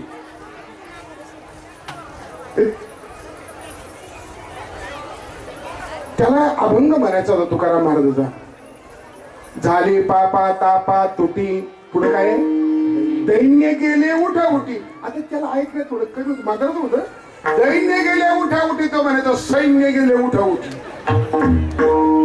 झाली पापा तापा तुटी म्हणजे पाप ताप तुटल्यामुळे सैन्य उठून गेलं म्हणजे तसा झाल्या चाले झडझडा ओसंतोनी वाट वाट ओसंतोनी म्हणजे वाट लवकर लवकर क्रमित केली आणि लवकर तिथे गेली महाराज पाहे पाळतोनी उभा तो चिनी चाळा लाविला ही वेळ काढावी लागत होती पराधीन कर्मामध्ये पराधीन जीवनामध्ये भगवान परमात्म्याची उपासना अशी केली जाते अनेक गवळणी एकत्र मिळाल्या 2-4 सुना एकत्र मिळाल्या काय करावं आता काय करावं आता कशा प्रकारे हे करायचं आणि मग त्या करता त्यांनी एकीनं थोडं डोकं लावलं तर काहीतरी केलंच पाहिजे आपल्याला त्याचं दर्शन घ्यायचंय आणि त्याचं दर्शन जर झालं नाही तर आपला इथे येऊन काही उपयोगाचं नाही जीवन व्यर्थ अशा प्रकारचं आहे मग काय करायचं गवळणी गोळा व्हायच्या आणि गवळणी एकेकीनं अशा प्रकारचे चिंतन करायचं का ते चिंतनाचे गाऱ्हाणे करायचं आणि ते गाऱ्हाणं यशोदेला सांगण्याकरता त्याने सगळ्यांनी मिळून तिथे जायचं यशोदेला गाऱ्हाणे सांगायचे आणि मग त्या परमात्म्याला पाहण्याचं कार्य करायचं गाऱ्हाणे तोंडाने सांगायचे पण डोळ्यानं परमात्म्याला तोंड भरून अशा प्रकारचं पाहायचं परिपूर्ण पाहायचं डोळे शांत करायचे डोळे बंद करायचे पूर्ण मूर्ती डोळ्यामध्ये साठवून घ्यायची आणि घरी यायचं काही गवळणींना आता परमात्मा भगवान परमात्मा आहे त्यांनाही गवळणी वाचून आपल्या भक्ता वाचून जमत नव्हतं भगवान परमात्म्याने काही खोड्या केल्यानंतर भगवान परमात्म्याच्या त्या खोड्या डोक्यात धरून गवळणी त्या भगवान परमात्म्याशी भांडायची गवळणी त्या परमात्म्याशी भांडायच्या गवळणी त्या परमात्म्याला म्हणायच्या देवा तू ज्या ज्या वेळेला मुरली वाजवतो तुझ्या मुरलीच्या त्या आवाजाने त्या नादाने आमचा कामधंदा परिपूर्ण होत नाही आणि कामधंदा परिपूर्ण झाला नाही का सासू आम्हाला बोलते हा व्यवहारातला नियम आहे सुनेने जर काम व्यवस्थित केलं नाही तर सासू तिला काय पेढे देईल घे बाई पेढे खाय घे बाई खोबरं खाय थोडं 2-4 खारका खाय तुला ताकद येईल नाही महाराज त्या जुन्या काळातल्या सासवा आताच्या सासवा चांगले आहे जुन्या काळातल्या सासवा खतरनाक होत्या असं सांगतात झुपड्या धरून हाणायच्या जुन्या काळातल्या सासू आणि मग सासूचा धाक कशा प्रकारचा होता आणि मग त्या करता त्या गवळणीने परमात्म्याने केलेल्या कोड्याकाच्या परमात्म्याजवळ जाऊन वरडायचं देवा हे काम करू नको वाजवू श्री हरी नको वाजवू श्री हरी नको वाजवू श्री हरी नको वाजवू श्री हरी तुझ्या मुरलीने तहान मुख हरले तुझ्या मुरलीने तहान मुख हरले नको वाजवू श्री हरी मुरली नको वाजवू श्री हरी मुरली असं वाटतं चांगलंय काय हरकत नाही आपल्याला लय लांब जायचे तुझ्या मुरलीने तान मुख हरली रे तुझ्या मुरलीने तान मुख हरली नको वाजवू श्री हरी गवळणी मुरलीचा सुरतान मी विसरले देहभान घर सोडून धरले रान मी वृंदावनी गेले आहारे सावळिया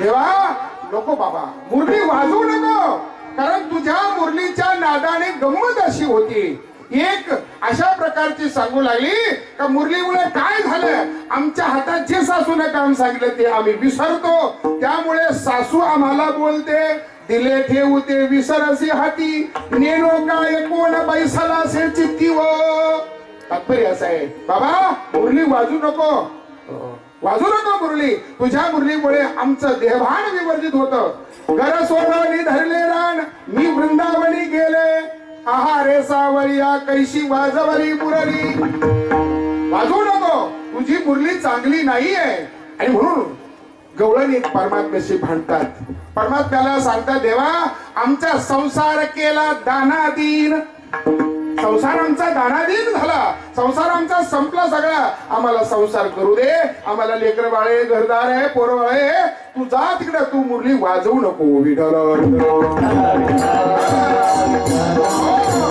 अशा वेगळ्या वेगळ्या प्रकारानं भगवान परमात्म्याचं दर्शन आहे काही गवळणींनी ज्या ज्ञानरूपी गवळणी अशा प्रकारचे आहेत त्यांनी भगवान परमात्म्याला धरण्याचा प्रकार केलेला आहे धरण्याचा प्रकार केला हे बघ ज्या वेळेला गवळणी एकत्र आल्या यशोदेकडे गाराने घेऊन गेल्या यशोदा माईला आपल्या पोराची कळ असल्यामुळे यशोदा माईनं स्पष्ट सांगितलं बाळता गुणाचे ताने बाळ दिसते गोजिरवाने काय सांगता गाराने घे गोकुळच्या नारी 5 वर्षाचं माझं बाळ घे अंगाणीच माझ्या केळे घे तुम्ही लटकत घेता आळ घे गोकुळच्या नारी तुम्ही लपोण्याची गोटी लागता याची पाठी तुमची एवढी तिरीत पोटी घे गोकुळच्या नारी तुम्ही लपोण्याचा भवरा आळ घेता रंगारा तुम्ही 12 घरच्या 12 घे गोकुळच्या नारी तुम्ही मोठ्या ढाल घेता वगैरे वगैरे हा कैसा येईल हाता ब्रह्मविद्येचा जनिता हा तुमच्या हातात येणार नाही तुम्ही याची संगत सोडा गे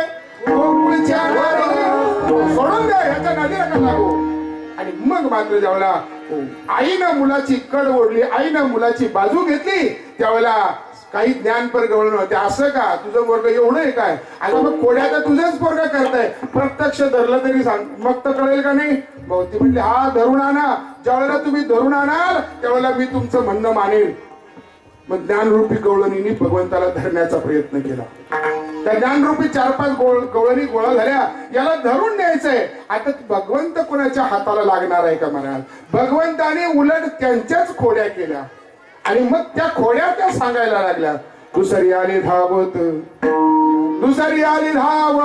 म्हणे ग बाई काय केली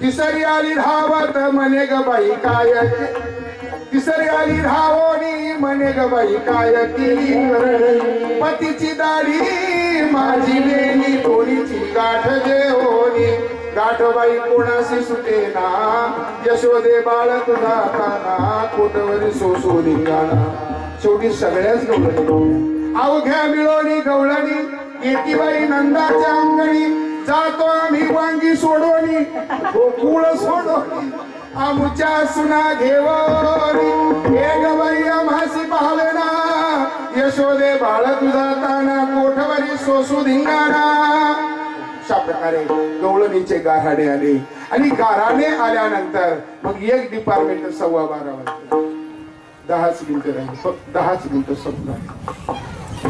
आणि मग अशा प्रकारे भगवान परमात्म्याने विचार केला, आता राहिलेला थोडा 10 मिनिटाचा वेळ आपल्या दुसऱ्या भक्ताला देऊ. आणि मग ज्यावेळेला घरामध्ये देवानं चोरी केली, यशोदा माईनं पाहिली, लक्षात आलं का आता तुला शाळेत घातलं पाहिजे. बाई मी किती वेळचं पाहतो, तू काही गप्प बसत काही ना काहीतरी खोड्या करतच राहतो. शेवटी मग भगवान परमात्म्याला शाळेत जायचं ठरवलं महाराज.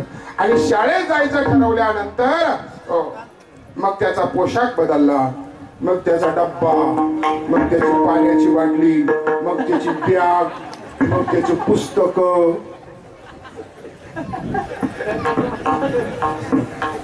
मग त्याच्या हातातली बाटली. तुम्हाला लागती का विनोदाचा भाग सोडा. अशा प्रकारे सगळंच बदललं आणि परमात्मा निघाला दुसऱ्या वर्गाला, नाम भक्तांना, नाम गोपाळांना आनंद प्रदान करण्याकरता. हे पहा, राक्षस प्रत्येक वेळेला मारितच राहिले, जसे जसे आले गेले तसे तसे मारित राहिले परत, परंतु खरोखर भक्ताला आनंद देणं महत्वाचं आहे. आणि म्हणून गोपाळ वर्ग जो आहे, या गोपाळ वर्गाला आनंद देण्याकरता म्हटले आता गावात नाही राहायचं, चला उद्यापासून राहण्यात जायचं. उद्या जाईन मी राहण्या सेवे घेऊन गोदना. नकोच विठाला गप्प बसावला वेळ थोडी आहे.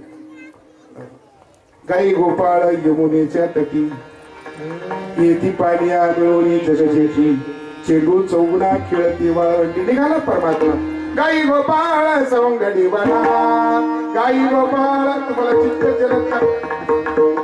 जलद करता चित्त करायचं. गाई गोपाळ सवंगडी बना, बना गाई गोपाळ सवंगडी बना, गाई गोपाळ सवंगडी बना, बना बना गाई गोपाळ सवंगडी बना, आ गाई गोपाळ सवंगडी बना. हे घेऊन या जाय खेळ नंदाचा कान्हा. परमात्मा निघाला गाईकडे, गाई चरण्याकरता निघाला. गाई चारत असताना भगवान परमात्म्याने तिकडचे सगळे राक्षस मारले, सगळे राक्षस मारले. त्यांचे काय जीवनचरित्र नाही आपल्याला सांगता येत काही. मग का बघ तिकडचे जेवढे राक्षस होते तेवढे मारले. धेनुकासुरासारखा महान राक्षस तोही बलराम दादाकडून मारून घेतला महाराज. राक्षस मारीतच राहिले, राक्षस मारणं कधी बंद केलं नाही आणि आपल्या भक्तालाही आनंद देण्याचं काम चालू केलं. आणि मग गोपाळ लहान लहान मुलं, मग भगवान परमात्म्याने आपल्या गोपाळांना आनंद द्यायचं काम केलं. आनंद बरोबरच देवाने आणखीनही काही महत्वाचे काम केले. एका शत्रू प्रत्यक्ष दिसतो तोच शत्रू असतो असं नाही. काही शत्रू आपल्या जवळच असतात, ज्याला म्हणतात घर का बेदी लंका ढाय. देवाच्या जवळ राहणारे, देवावर नाराज राहणारे काही घरचेच होते. पैकी पहिला एक इंद्र, कथा सांगत नाही पूर्ण. दुसरा ब्रह्मदेव. अहो यांना संशय आला नाही, आदेव आहे का पहिले? आदेव काय गोपाळाचं उष्ट खातो, गवळीयाची ताक पिरी, कोण पोरे चांगली आणि काय पोरं चांगली काय, आणि त्याच्या तोंडातलं ताक काय पेतो काय, त्यांच्या संग हिडतो काय, त्यांच्या संग खेळतो काय, त्यांच्या संग गाई चारतो काय, हा काय देव आहे काय म्हटलं.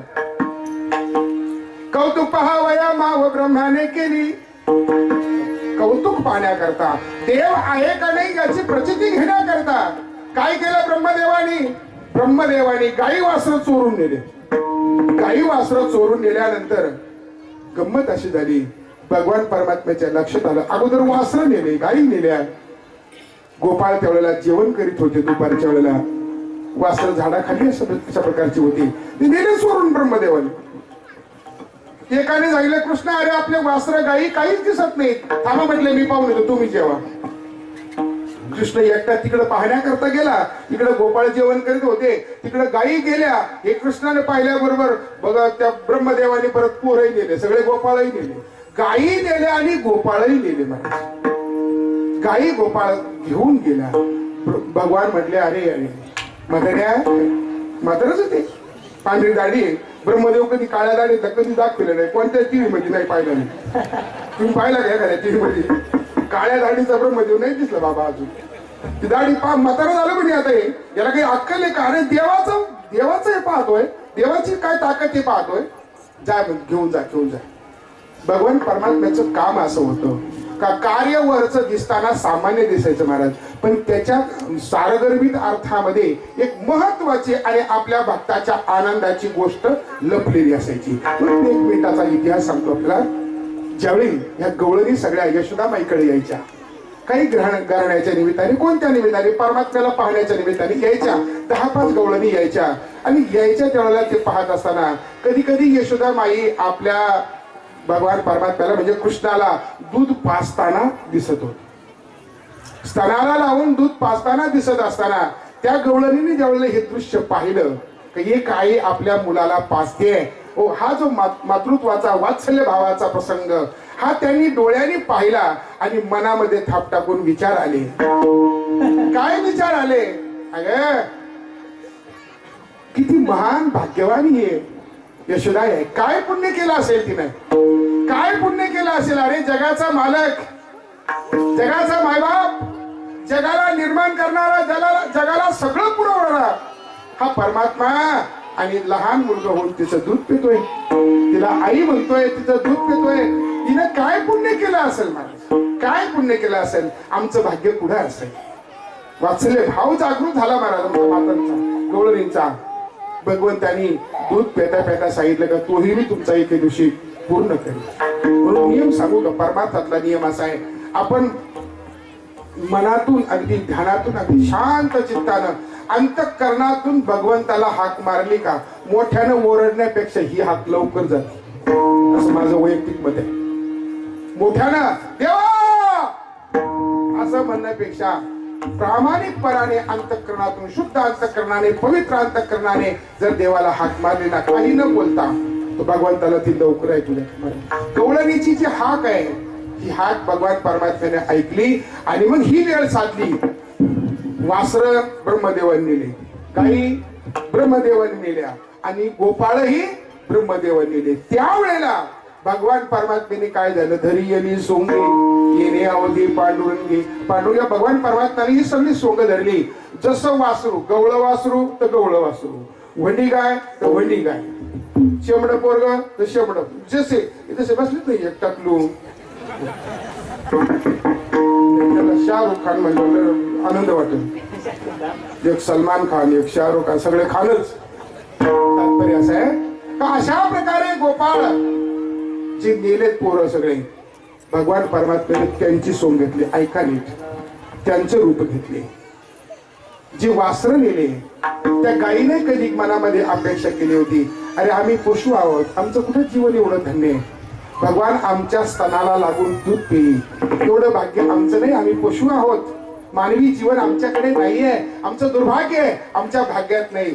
भगवंतांनी सांगितलं गो ब्राह्मण प्रतिपालक असं म्हणतात मला, म्हणजे देवाला.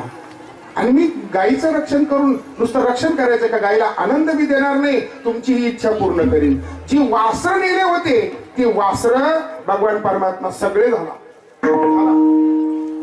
सगळे वासरं झाला, सगळे गोपाळ भगवान परमात्मा झाला महाराज. आणि ज्यावेळेला ते वासरं आणि गोपाळ घरी आले ना, ऐका, घरी आले ना, जर आपल्या मनाला पटणार नाही असा प्रसंग तिथे त्या ठिकाणी घडलेला आहे. मुलं मोठाले होते, गायीकडे जाणारे मुलं मोठाले होते, गोपाळ मोठाले होते, पण त्यांच्या ज्या आया होत्या, ज्यांच्या मनामध्ये एक दिवशी हे आलं होतं की यशोदामाई किती भाग्यवान आहे, आम्हाला ते भाग्य नाहीये, आम्हाला ते भाग्य मिळालं पाहिजे, हे मनात आलं होतं, त्या गोपाळांच्या आया त्यावेळेला हे गोपाळ पाहिले, म्हणजे त्यांचेच मुलं पाहिल्या. आणि एक आगळा वेगळा अशा प्रकारचा प्रसंग घडला का ज्या वयामध्ये मुलाला आई पाजत नाही, व्यवहारात आपल्या तुमच्या आमच्या जीवनामध्ये आई त्यावेळेला त्याला पाजत नाही, आईची त्याला पाजण्याची गरजही नसते. पण अशा वेळेला ज्यावेळेला भगवंत रूपी पोरं त्यावेळेला गोपाळ पुढे आले, त्या माता माऊल्यांना अर्थात त्या गवळणींना यांना पाजण्याची इच्छा निर्माण झाली आणि त्यांनी आपला तो आनंद आपल्या मोठ्या झालेल्या मुलांना पाजून घेतला. आता मुलांनी दूध पिलं का देवानी पिलं? हा जो भाव त्यांच्या अंतःकरणामध्ये आला होता का आमचं हे भाग्य नाही, भगवंतांनी सांगितलं मी तुमच्या करता काय होईल, मुलगा होईल, तुमचाच मुलगा होईल. ज्या गायीनं मनामध्ये अपेक्षा धरली होती का आम्हाला अशा प्रकारचं भाग्य आमचं नाहीये ती वासराच्या रूपाने भगवान परमात्मा त्या गायीला पेला महाराज अशा प्रकारे ब्रह्मदेवाचा गर्वहरण केला, इंद्राचा गर्वहरण केला. 7 वर्षामध्ये 7 दिवस करंगळीवर 7 रात्र 7 दिवस आपलं गोवर्धन त्याने उचलून घेतला, सगळ्यांना राखण केलं आणि इंद्राचा गर्वहरण केला. आणि हे करता करता खेळ खेळला.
काल्याच्या कीर्तनाला सुरुवात झाल्यासारखं मला वाटतं.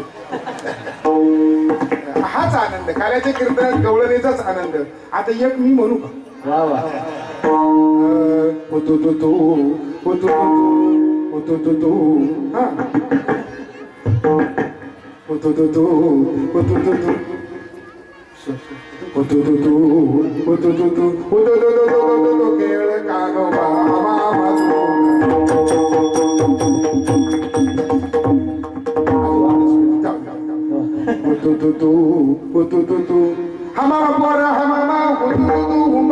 आता एक राहिलं खरे एक राहिलं का नाही खेळाचं क्रिकेट राहिलं का नाही पण तेवढंच सांगायचं संपवायचं लगेच. परमात्म्याने क्रिकेट खेळला. आता त्याचं नाव बदललंय. त्यावेळेला त्याचं जे नाव होतं आणि त्या क्रिकेट खेळण्यामध्ये भगवान परमात्मा आता भगवान खेळ खेळ आहे पण खेळामध्ये एक आनंद आहे. मग काही शत्रूंचाही नाश आहे काही भक्तालाही आनंद आहे. या खेळामध्ये विशेष करून क्रिकेटच्या खेळामध्ये भगवान परमात्म्याने यमुनेच्या डोहातलं पाणी शुद्ध केलं. असं सांगतात भगवान परमात्म्याने धेनुकासुराला मारून फळ चांगले केले, फळ स्वच्छ केले, शुद्ध केले. हो यमुनेतल्या त्या कालियाला मारून पाणी शुद्ध केलं आणि यमुनेला त्या रजक्कन जे आहे तिथले भगवान परमात्म्याने जाऊन येऊन ते रजक्कन शुद्ध केले. 3 गोष्टी शुद्ध केल्या. पैकी एक गोष्ट क्रिकेट खेळताना अशा प्रकारची गोष्ट केली. कालियाचं मर्दन केलं. कालिया कोण, कालिया कुठून आला, तो तिथं कसा आला, तो तिथंच का राहत होता, हे सगळं इतिहास कथा मोठ्या मोठ्या आहे. तात्पर्य मला एवढं सांगायचं फक्त कालियाला मारायचं. आपल्याला मारायचं ना कोणचा कालिया तो कालिया मारायचा आहे. अशा प्रकारे कालियाला मारलं. कसं मारलं त्याचं कारण एक गोपाळ यशोदामाईला सांगतो. यशोदामाईला सांगतो, आई तुझा कृष्ण जो आहे ना हा यमुनेच्या विठाला विठाला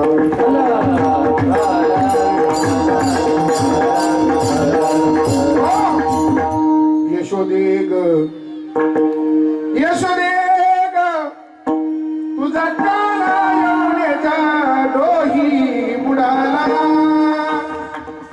यशोदे ग तुझा काळा यमुनेच्या डोही बुडाला. हा गोपाळ सांगतोय यशोदा माईला. आणि यशोदा माई विचारते, काय विचारतीये, अरे तुम्ही तिथे कशाला गेला होता. मग त्यावेळेला गोपाळ सांगतो, खरं कारण खेळत होतो चेंडू फळी, खेळत होतो चेंडू फळी, चेंडू उडाला यमुना तळी, चेंडू आणाया सिग तुझा कान्हा. विठाला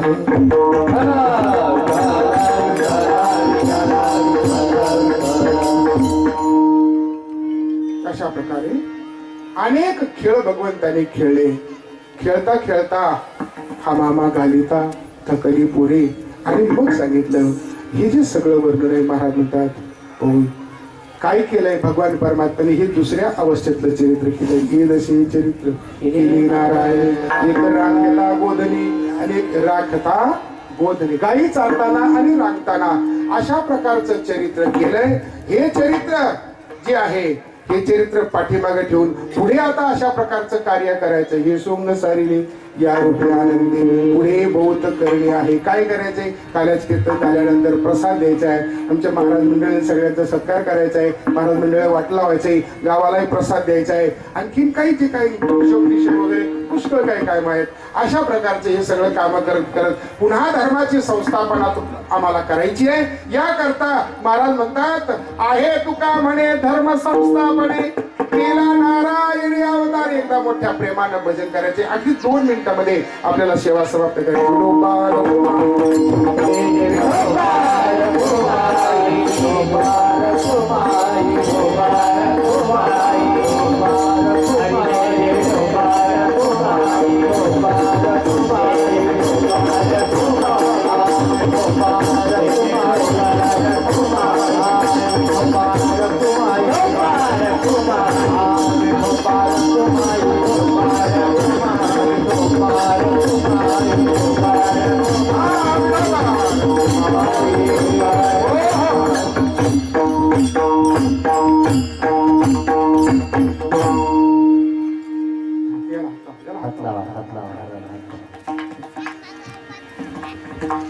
अशा प्रकारे भगवान परमात्म्याने खूप अशा सगळ्या गोपाळांना आनंद दिला, दुष्टांचा संहार केला. ही सोंग सारिली या रूपी आनंद पुढचं पुष्प अवतार कार्य अशा प्रकारचं आहे. हे करत असताना भगवान परमात्म्याने धर्माची संस्थापना केली आहे. तुका म्हणे धर्म संस्थापने केला नारायणे अवतार. याच्या करता देवाचा अवतार आहे.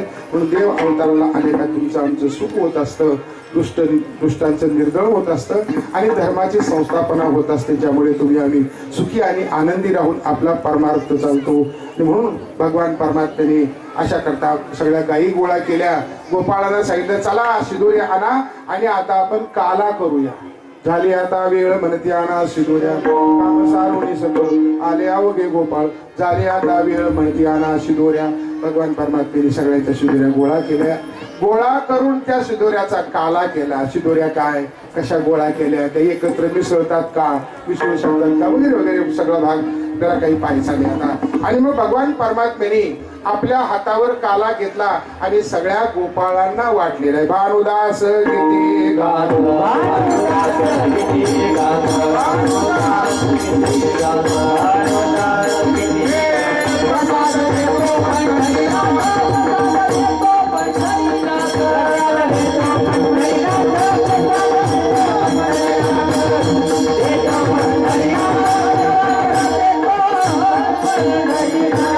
मोठ्या प्रेमानं गजर घालतात.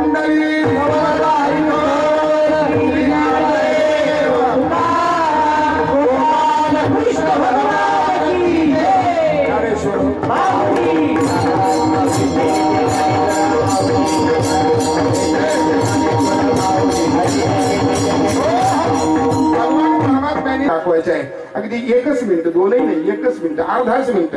फक्त सगळे हात वर करा आणि हाताने टाळी वाजवायचं आणि माझ्याकडे पाहत राहायचं. मी जसं जसं करीन तसं तसं आपण करायचं. विठाला विठाला. परमात्म्याने सांगितलं आजच्या दिवशी सगळे इंद्रादी देव खाली येत आहेत काला खाण्याकरता. त्यांचा अधिकार नाहीये. आपल्याला त्यांना सांगितलं तुम्ही त्यांना सांगा इंद्रादी देवाला जा जा जा वापस जा वापस जा जा वापस येऊ नका. माझ्याकडे लक्ष द्या, माझ्याकडे लक्ष द्या. जा जा वापस जा वापस जा. येऊ नका इकडे नाही देणार. आज काल्याचा अधिकार गेली 7 दिवस आम्ही ज्ञानेश्वरी वाचन केलं, कीर्तन प्रवचन केले, आम्ही हे श्रवण केलं. आम्हाला तो अधिकार आहे. अंगठे आम्ही तुम्हाला देत नाही. जा जा जा जा जा विठाला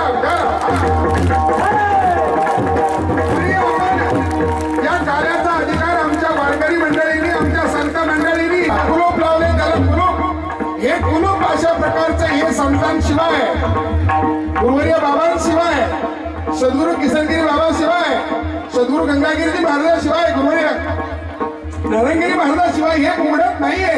या महात्म्याशिवाय उघडत नाही. म्हणून 7 दिवस आम्ही तुम्हाला देणार नाही. त्याला कुलूप आहे, त्याची चावी आमच्याकडे आहे.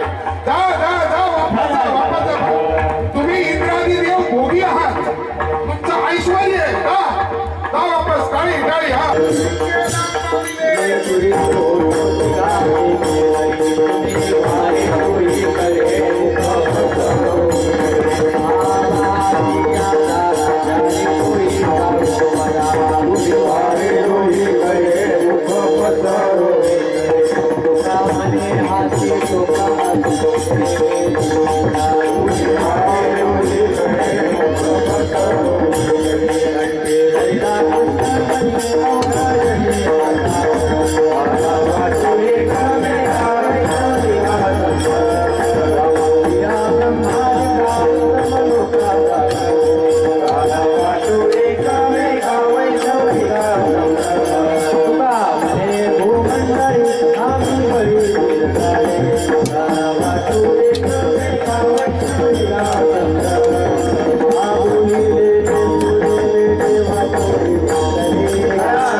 सर्व